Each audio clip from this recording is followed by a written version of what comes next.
السلام علیکم۔ بسم اللہ الرحمن الرحیم۔ یہ میرے بہت ہی پیارے بھائی نے سوال لکھا ہے، اس میں میسج کیا ہے کہ اہل اللہ کے نزدیک رزق حلال کی کیا تعریف ہے۔ پہلے تو دیکھیں، نبی صلی اللہ علیہ وسلم نے فرمایا حلال رزق جو ہے، رزق حلال کمانا عین عبادت ہے۔ جس طرح نماز، روزہ، حج، زکوٰۃ عبادت ہے، اسی طرح رزق حلال کمانا بھی عبادت ہے۔ اور حضرت عمر رضی اللہ عنہ یہ فرماتے ہیں کہ دیکھیں، میں اتنی نمازیں پڑھوں کہ میری کمر جھک جائے، اتنے روزے رکھوں کہ میں لکڑی کی طرح ہو جاؤں، اور اس سب کچھ کے باوجود اگر ایک لقمہ حرام میرے پیٹ میں چلا جائے تو اس سب کچھ کرنے کا، روزے رکھنے کا، اتنی نمازیں پڑھنے کا کہ کمر جھک گئی، اس کا کوئی فائدہ نہیں ہوگا۔ یہ رزق حلال کی رزق حرام کی یہ نحوست ہے، اور رزق حلال کی برکت کہ یہ عبادت کے مطابق ہے۔ اب سوال یہ ہے کہ رزق حلال کی تعریف کیا ہے؟ تو میرا بھائی دیکھیں، کوئی بھی کام آپ کرتے ہیں روزی کے لیے، جس طرح دنیا کے جتنے کام ہیں یہ سب ذریعہ معاش ہیں، اور یہ جو بیت ہونا ہے یہ ذریعہ نجات ہے، یہ ذریعہ معاش نہیں۔ اب کئی لوگوں نے اس کو بھی، جو پیری مریدی کرتے ہیں، اس کو بھی ذریعہ معاش بنایا ہوا ہے، تو یہ رزق حلال نہیں۔ اور باقی آپ جو کام بھی دنیا کے کرتے ہیں، پہلے تو دیکھنا ہے کہ رزق کمانے کے لیے جو کاروبار، جو بھی دھندا آپ نے اختیار کیا ہے، وہ کہیں قرآن و حدیث کے خلاف تو نہیں۔ جس طرح آج کل یہ تویز گنڈا کرنے والے لوگوں کا بھی بہت چرچا ہے، اور یہ قرآن و حدیث کے خلاف ہے۔ نہ نبی صلی اللہ علیہ وسلم نے کوئی تعویذ لکھا، نہ صحابہ کرام نے لکھا، نہ ہی بعد میں اولیاء کرام سے ثابت ہے۔ یہ کافروں کا طریقہ تھا، اور ہمارے مسلمان جو 2 نمبر مولوی اور 2 نمبر پیر ہیں، انہوں نے بھی ان سے سیکھ لیا، اب اس سے بھی اپنی روزی کماتے ہیں۔ تو یہ رزق حلال نہیں ہے۔ تو اسی طرح اور کتنے کام ہیں کہ کوئی علم پڑھ لیتا ہے، دین کا علم پڑھ لیتا ہے، قرآن حفظ کرتا ہے، تو اس کو بھی وہ روزی حاصل کرنے کا ذریعہ بناتا ہے۔ تو یہ اللہ تبارک تعالیٰ فرماتے ہیں کہ جو میری آیات کو سستے داموں بیچتے ہیں، بہت خسارے میں ہیں، بہت گھاٹے میں ہیں، کیونکہ قرآن کا علم پڑھ لیتے ہیں، پھر تراویحیں پڑھاتے ہیں، حافظ بن جاتے ہیں، پیسے کماتے ہیں۔ تو اللہ تعالیٰ فرماتے ہیں یہ خسارے کا کام کیا انہوں نے، میری آیات کو سستے داموں بیچ دیا۔ اور یہ تویز گنڈے والے یہ بھی کہتے ہیں جی یہ نوری علم ہے، یہ بھی اس کو بیچتے ہیں، اس کے پیسے لیتے ہیں، یہ بھی رزق حلال نہیں رہا۔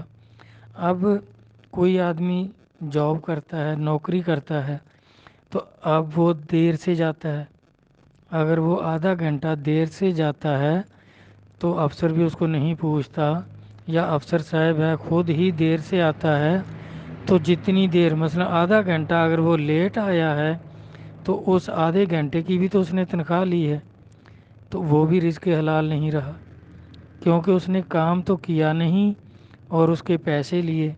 اور یا چھٹی سے پہلے آدھا گھنٹہ پہلے یا 15-20 منٹ پہلے چلا جاتا ہے کام چھوڑ کر، تو پھر بھی رزق حلال نہیں رہا۔ اسی طرح اگر کوئی وہ تاجر ہے تو پھر اس میں ناجائز منافع لیتا ہے۔ ناجائز منافع کی تعریف اسلام میں یہ ہے کہ جو کچھ سارے بازار میں اس کی قیمت ہو، تو اس میں جو گاہک ہے وہ بحث کرے کہ بھی کم کرو، اس کو کم کرو، تو بازار کے مطابق اگر وہ منافع لے رہا ہے تو رزق حلال ہے۔ اور اگر کسی کی مجبوری سے فائدہ اٹھاتا ہے کہ کوئی غریب آدمی ہے، اس کو کوئی دوسرا آدمی ادھار دیتا نہیں، تو یہ اس کی قیمت زیادہ لگا کر اس کو ادھار دے دیتا ہے، تو پھر بھی رزق حلال نہیں رہا، کیونکہ اس کی مجبوری سے اس نے فائدہ اٹھایا، ایک مسلمان بھائی کی مجبوری سے۔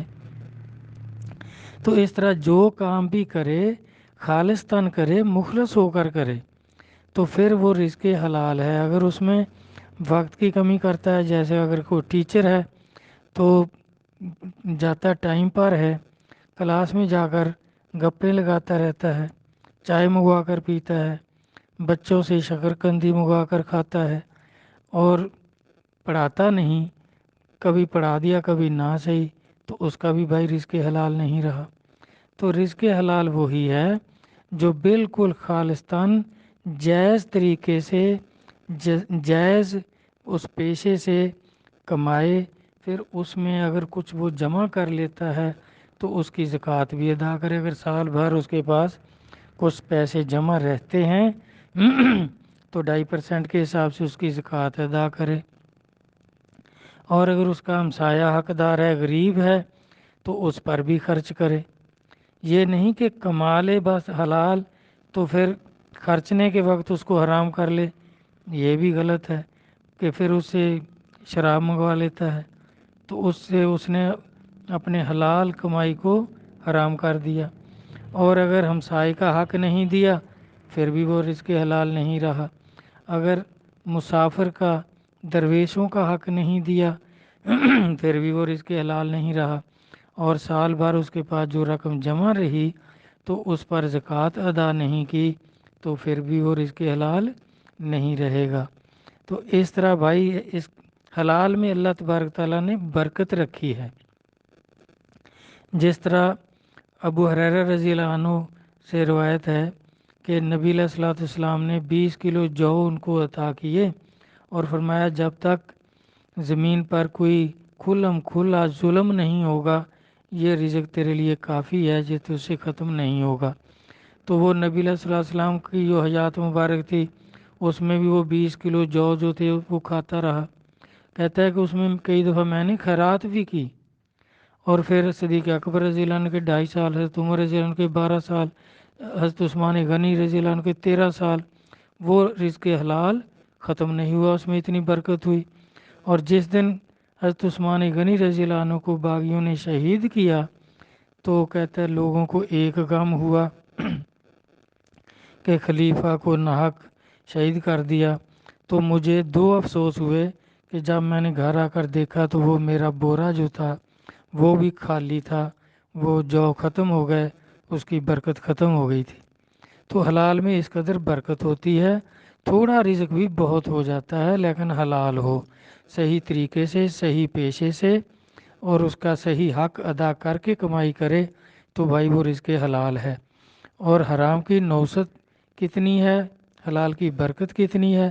ایک واقعہ ہے کہ تذکرۃ الاولیاء میں ذکر ہے اس کا کہ ایک اللہ کے ولی کے پاس ایک شخص آیا، نوجوان،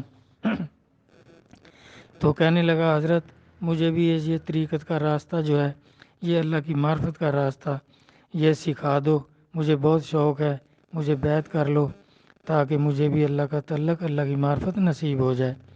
تو آپ نے فرمایا، ان بزرگوں نے فرمایا کہ بھی ہماری ایک شرط ہے، وہ اگر تو پوری کرے گا تو ہم بیعت کر لیں گے اور انشاءاللہ آپ کو اللہ کی معرفت ہوگی۔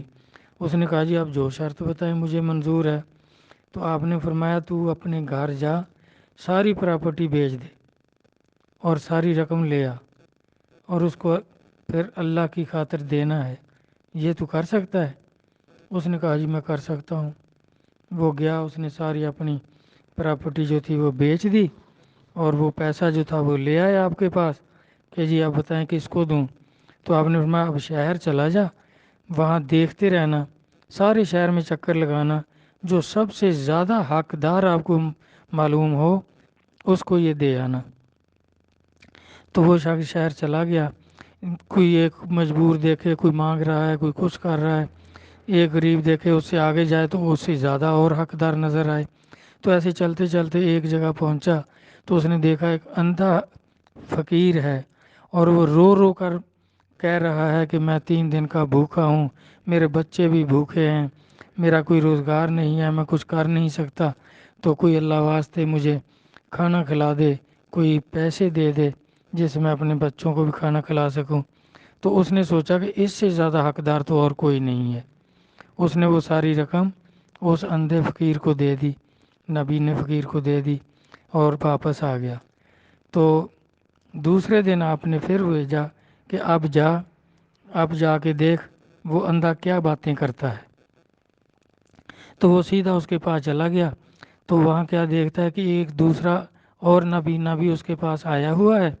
تو وہ اس کو حال حوال دے رہا ہے کہ کل پتہ نہیں کون سا کوئی بیوقوف ایسا آدمی آیا اور بہت ساری رقم مجھے دے گیا۔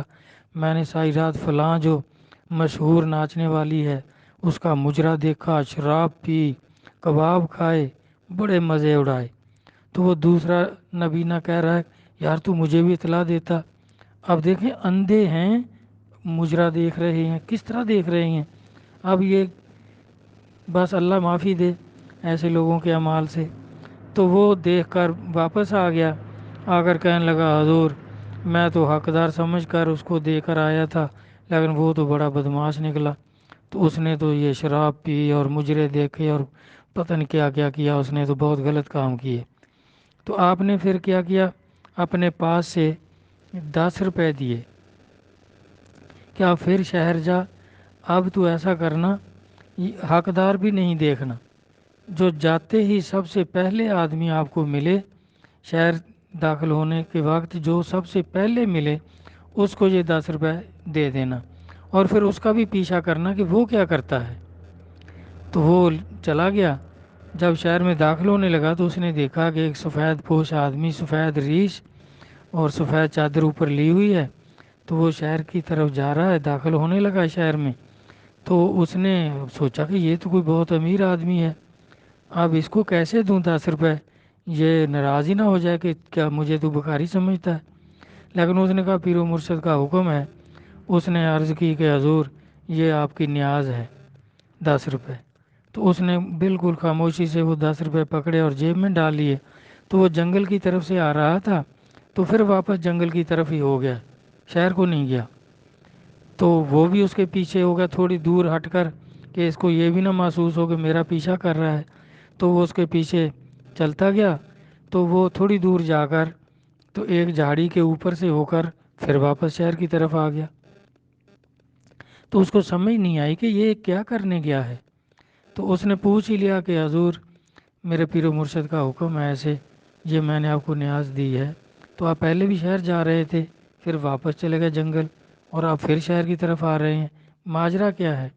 تو اس شخص نے بتایا کہ بھئی میں نے یہ بتانا تو نہیں تھا، لیکن اب تو ضد کر رہا ہے کہ میرے مرشد کا حکم ہے۔ تو میرا بھائی میں سید بادشاہ ہوں، آل رسول ہوں، 3 دن سے ہمارے گھر میں کھانا نہیں پکا تھا، بچے بھی بے حال تھے، میں بھی پریشان تھا، تو مانگنا ہم نہیں جانتے، سید پر مانگنا حرام ہے۔ تو کوئی کاروبار نہیں لگا، میں جنگل کی طرف گیا تھا، ایک مرا ہوا تیتر مجھے ملا تھا، وہ میں چادر میں چھپا کر گھر لے جا رہا تھا، اور اس کو کیونکہ جان بچانی فرض ہے، اس ایسے وقت میں جان بچانے کے لیے آپ حرام کھا سکتے ہیں، تو میرے لیے وہ حلال تھا، تو وہ میں لے کے جا رہا تھا۔ اب آپ نے 10 روپے نیاز دے دی، تو وہ میں تیتر پھینک کے آیا ہوں اب، کیونکہ اب مجھ پر وہ حلال نہیں رہا۔ اب یہ 10 روپے آپ نے دیے، میں جا کر آٹا خریدوں گا، کھانا پکاؤں گا، اپنے بچوں کو بھی کھلاؤں گا، خود بھی کھاؤں گا۔ وہ یہ سن کر واپس آ گیا، آ کر مرشد غریب نواز کو عرض کیا کہ حضور یہ معاملہ ہے۔ تو آپ نے فرمایا دیکھ وہ تیرا جو رزق تھا وہ حلال نہیں تھا۔ تو اس نے ایک نابینے فقیر کو بھی حرامی کام کرائے، شراب پلائی، مجرے دکھائے، اور کیا کیا غلط کام کیا، یہ اس رزق حرام کا اثر تھا۔ اور میرے 10 روپے حق حلال کے تھے، تو اس نے ایک سید بادشاہ کو مردار خانے سے بچایا اور اس کی خدمت ہو گئی۔ تو اس طرح بھائی بزرگان دین فرماتے ہیں کہ حلال کماؤ، پھر وہ آپ خود بخود حلال جگہ پر خرچ ہوگا۔ مال حلال جائے حرام رفت، مال حرام جائے حرام رفت، کہ حرام مال حرام جگہ جائے گا، حلال جو ہے وہ حلال جگہ پہ لگے گا۔ اللہ سمجھ عطا فرمائیں۔ ویسے میرے بھائی نے پہلے بھی 1-2 دفعہ یہ عرض کی ہے، میں بھی عرض کرتا ہوں کہ واقعی جو سوال ہو اس کے بارے میں ارشاد فرمایا کرو، اور یہ خام خواہ کی سیاسی پوسٹیں یا جس کی کسی کو ضرورت ہی نہیں ہے، جو کسی کا سوال ہی نہیں ہے، اس پر پوسٹیں لگانا خام خواہ وقت ضائع کرنا ہے، اور بیچ میں سوال تلاش کرنا ہی مشکل ہو جاتا ہے، اتنی پوسٹیں آ جاتی ہیں۔ تو اگر پسند لگے تو مہربانی ضرور کرنا۔ اس میرے بھائی کو جو نام تو اپنا نہیں لکھتے، تو ان کی جو ہے وہ بات قابل غور ہے، اس پر غور ضرور فرمائیں۔ والسلام، اللہ حافظ۔